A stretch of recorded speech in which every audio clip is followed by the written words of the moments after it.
Bem-vindo ao Marketing Mix. Neste episódio desafiamos Tiago Simões, diretor de marketing da Sona AMC, a identificar um profissional do mundo das marcas para uma entrevista. Daniel Oliveira, diretor de programas da SIC, é o convidado. Será que Daniel Oliveira está preparado para este jornalista surpresa? Antes desse momento tão esperado, queremos perceber quais os motivos que levam Tiago Simões a fazer esta conversa. Foi uma escolha relativamente óbvia. A televisão é algo central para os anunciantes e para as marcas, muito importante, e também para nós, enquanto pessoas. Todos nós consumimos muitos conteúdos televisivos. Está num momento de mudança profunda a nível mundial. Portanto, as tendências mostram que nunca se viu tanta televisão como hoje. Por outro lado, nunca se viu tão pouca televisão da forma tradicional. Era relativamente óbvio que é um mercado sendo tão importante para as marcas e tão importante para as pessoas. Era a personalidade óbvia para esta conversa secreta. Chegou a altura de acompanhar a conversa. Vamos misturar ideias?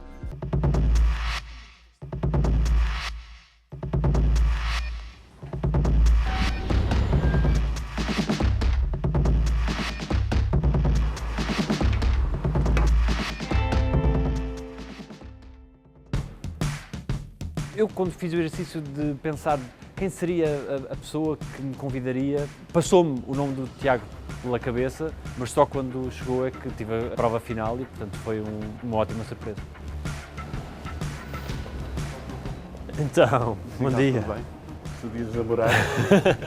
Tudo bem? Tudo bem? Tudo. Bem-vindo. Obrigado. Não estou habituado a estar nesta posição. Pois, não, eu vou brincar com isso. Não é?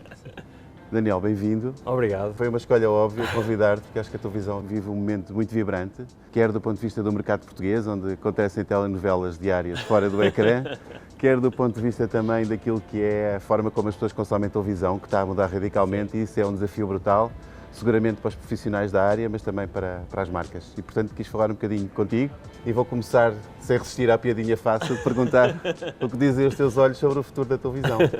Os meus olhos dizem que o futuro é brilhante a vários níveis. Vivemos um momento de grande atividade e de grande vivacidade, em Portugal e não só, e acho que Portugal vive um momento particular em que as televisões comerciais e também a RTP têm mais atenções viradas sobre si. Isso obriga-nos a ser melhores, a fazer mais, a fazer melhor, e por outro lado também a olhar para o futuro com um desafio constante de escrever parte desse futuro. Ou seja, sabemos que a nossa atividade é uma atividade que gera muita atenção por parte do público, mas sabemos que há também uma parte desse público que está a migrar para outras formas de consumo e portanto, cabe-nos a nós também escrever o futuro nesse sentido, de saber como chegar a essas pessoas que daqui a 10, 15 anos, e agora também, mas daqui a 10 a 15 anos, esse consumo vai ser diferente, de como conseguimos cativar a atenção das pessoas. Não me lembro, no passado recente, as pessoas verem tanta televisão ou tanto conteúdo televisivo como veem hoje. É motivo de conversa como não tem sido, a todos os níveis. As conversas que haviam sobre as telenovelas acho que hoje passaram para todas as classes sociais e falam sobre as séries, os conteúdos internacionais, mas provavelmente nunca se viu tão pouca televisão nos últimos anos no formato mais tradicional e linear. E gostava de perceber um bocadinho qual é a tua visão, que implicações é que isso pode ter para uma televisão generalista de sucesso como a SIC. Eu acho que há dois planos. Um, o de nós percebermos que essa mudança é inexorável e, portanto, isso vai acontecer. Por outro, Portugal, sendo um país mais envelhecido, as mudanças que se verificam em mercados ocidentais, sobretudo, creio que vão ser um pouco mais lentas em Portugal do que serão nesses mercados. Ainda assim, a mudança está a acontecer e há cada vez mais literacia no sentido de consumir conteúdos em diferentes plataformas e as pessoas procurarem aquilo que querem ver. E o desafio acho que passa por aí, passa por continuar a ser relevante para uma camada de público que ainda é muito grande num canal generalista, mas eu acredito que os canais generalistas têm mostrado que, para além de eventos especiais como casos de eventos em direto ou de breaking news ou de programas familiares, que sempre que os canais generalistas oferecem produtos de qualidade, o público sabe que eles estão a acontecer e vai visionar esses produtos no canal generalista.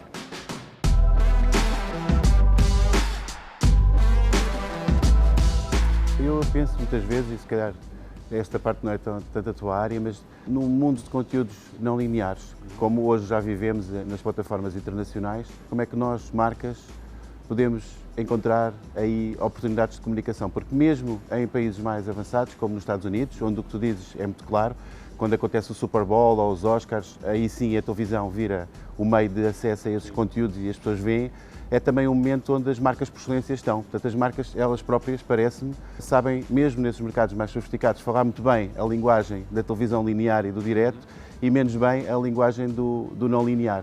Vês que também vamos evoluir em termos das vamos ter que evoluir também para aí? Sim, eu creio até que o desafio neste momento, se não for semelhante, é maior até do que é para os canais, porque o modo de visionamento faz com que muitas pessoas, muitas vezes, vejam os anúncios como algo que deve ser passado para a frente, ou conseguem passar para a frente e ficar só centrado no conteúdo. E eu creio que o desafio para as marcas passa por estar cada vez mais integrados no conteúdo, e eu acredito que quanto menos ostensivo, depende dos produtos que estamos a falar, mas essa integração nos conteúdos, quanto menos ostensiva for para o olhar do espectador, quanto menos o espectador sentir que aquela colocação de produto é propositada e não é endógena ao próprio conteúdo, acho que mais difícil vai ser. Eu acredito que há muito bons exemplos da ficção e nos programas, de que essa integração esteja pensada à partida e não seja algo desligado do resto, não seja um apêndice. Para esses produtos, a integração de marca é também muito importante. Para as televisões, é muito importante que as marcas comuniquem com os seus clientes e que os clientes também tenham esse contacto. Sendo importante para os canais ou para os produtores de conteúdos, não há nenhuma razão para que essa aproximação não seja ainda mais estreita, porque estamos, no fundo, a falar de um mercado que é de todos e que deve ser cuidado por todos. Portugal temos uma situação ímpar do ponto de vista de mercado publicitário, porque continua a ser, em termos de investimento, que é uma boa forma de medir como as pessoas acreditam ainda na televisão, em termos de investimento continua a ter peso enorme a televisão versus os outros meios, nomeadamente os meios digitais. Porquê é que achas que isso acontece? A televisão tem culturalmente um papel de aproximação das pessoas, é ainda o meio em que mais pessoas ao mesmo tempo podem estar a ver as mesmas coisas e, portanto, é um meio de comunicação muito eficaz. Depois, porque não é fragmentável, quando dizemos que alguém está no digital, pode estar a ver muitas outras coisas e, portanto, as televisões, sobretudo os canais comerciais, têm diariamente milhões de pessoas a ver esses canais e portanto, a televisão vai ser sempre tão mais importante quanto mais relevante for o conteúdo que apresente. Também daí o investimento publicitário nas televisões é importante também para gerar valor, se nós conseguirmos que esse valor seja virtuoso no sentido de oferecer melhor oferta aos espectadores, e eu acho que isso é um ciclo que se faz por investimento e por apontar ao futuro de um modo ambicioso. Falando naquilo que vocês conseguiram, eu acho que lideras uma equipa e, portanto, és a face dessa equipa, mas aquilo que vocês conseguiram nos últimos meses foi algo incrível, porque foi destornar e atingir uma posição que eu sempre senti que vocês achavam que era vossa e estava injustamente entregue a um concorrente. Os clientes geralmente é que decidem isso e acho que voltaram a acreditar que a posição de liderança é vossa.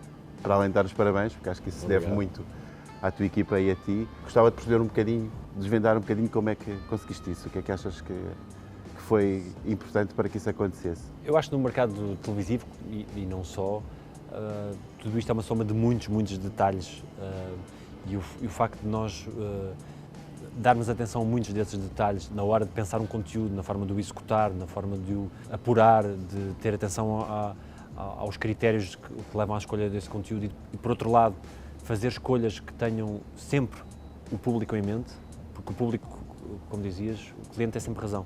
Porque a sua escolha é, no melhor sentido deste termo, é oportunista, no sentido de eu vou ver aquilo que quero ver.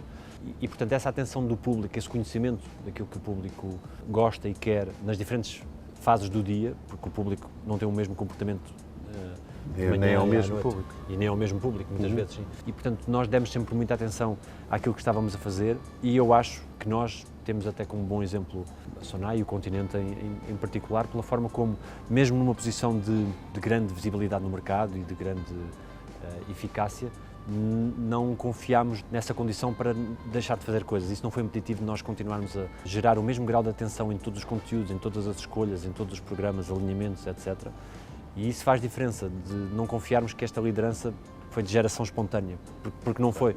Continuamos todos os dias a ler todos os episódios de novela, a ver todos os alinhamentos dos programas, a refazer programas, às vezes a corrigir coisas que são de segundos e que o espectador não vai perceber que nós fizemos, mas nós vamos. E, portanto, como nós vamos, nós sabemos que isso também gera para as equipas que estão à nossa volta e que estão a fazer televisão esse grau de exigência. A forma como elevámos, por exemplo, o padrão médio de qualidade dos programas da manhã, e acho que isso contaminou todo o mercado, de termos o Primeiro-Ministro a cozinhar num programa da manhã. Quer dizer, se há uns anos dissessemos isto, acharíamos que era uma utopia. isso e isso ser conjugado também com um cariz popular muito forte, acho que é muito produtivo depois para o resultado final.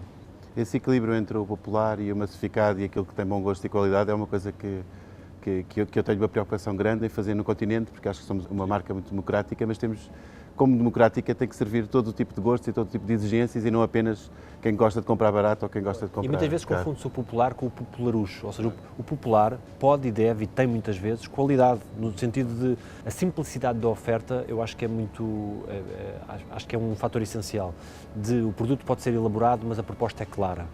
É isto que temos, a história é esta da novela. A história da novela é de uma mulher que ganha o Euromilhões. A história é esta. A proposta é ser clara, a pessoa ser confrontada com algo que percebe exatamente o que é meio caminho andado para queimar etapas no sentido depois do produto ser eficaz. Aqui na tua liderança e na liderança desta equipa, acho que eu pelo menos tenho esta opinião, acho que agora vais passar o bojador. Agora veio o adamastor do Big Brother, que alguém se ficou no passado com esse, ainda por cima com alguém que vem da SIC a liderar e que seguramente conheces bem. Mas gostava de perceber como é que vês este momento, que acho que vai ser um momento importante para vocês, porque aquilo que fez com que a SIC deixasse de ser líder há alguns bons anos atrás, vai voltar. E queria saber como é que tu vês isso. A concorrência tem sempre legitimidade para fazer todas as suas apostas e nós estarmos, primeiro que tudo, preocupados com aquilo que nós podemos controlar. E aquilo que podemos controlar é aquilo que está na nossa antena. E acho que essas apostas e essas mudanças também nos obrigam a nós a ser melhores, a aportar mais qualidade aos conteúdos que estamos a fazer, a ter uma capacidade de antecipação e de frição dos públicos ainda mais fina e portanto, eu acredito que as apostas da concorrência são as apostas da concorrência e nós cá estaremos com os nossos conteúdos a pensar no espectador e a tentar termos a preferência dos espectadores nos diferentes horários, tendo em conta que isto é uma corrida longa e, portanto, é no final do ano que se fazem as contas, mas eu acredito que ter uma concorrência saudável e forte é bom para o mercado e é bom para nós. Portanto, eu acredito que serão bons tempos para ver televisão e para também olhar para essas guerras que se fazem com algum distanciamento. É isso que nós procurando entender exatamente quais são as intenções em cada momento. O facto de existirem dois grandes grupos hoje em dia acho que também suscita que haja mais essa rivalidade, essa competição.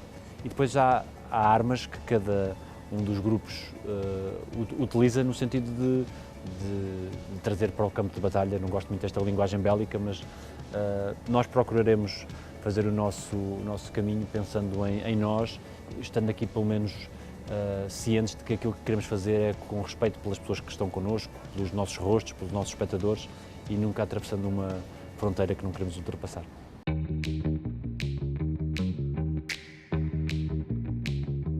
Resta-me agradecer duas coisas, para já esta entrevista. Acho que ficas quase tão bem no papel de entrevistado como de entrevistador e também toda a vitalidade e energia que trouxeste para o mercado, porque isso é muito importante para os portugueses e é também muito importante para as marcas terem conteúdos bons feitos em Portugal, por portugueses, por grupos portugueses, por isso, obrigado. Obrigado, Tiago. Obrigado. Obrigado, Daniel. Desmontem, não desmontem, precisamos de uma clave de fim. A palma pode ser, Daniel. Eu prefiro estar do lado do entrevistador, mas o Tiago saiu-se muito bem, já disse que nas possíveis férias de alta definição temos aqui um substituto à altura. Foi uma experiência ótima, eu estava a pensar que, na minha cabeça, que era entrevistar o Daniel é assim como fazer uma paladinha com o Cristiano Ronaldo, que foi divertido e acho que ficou bem.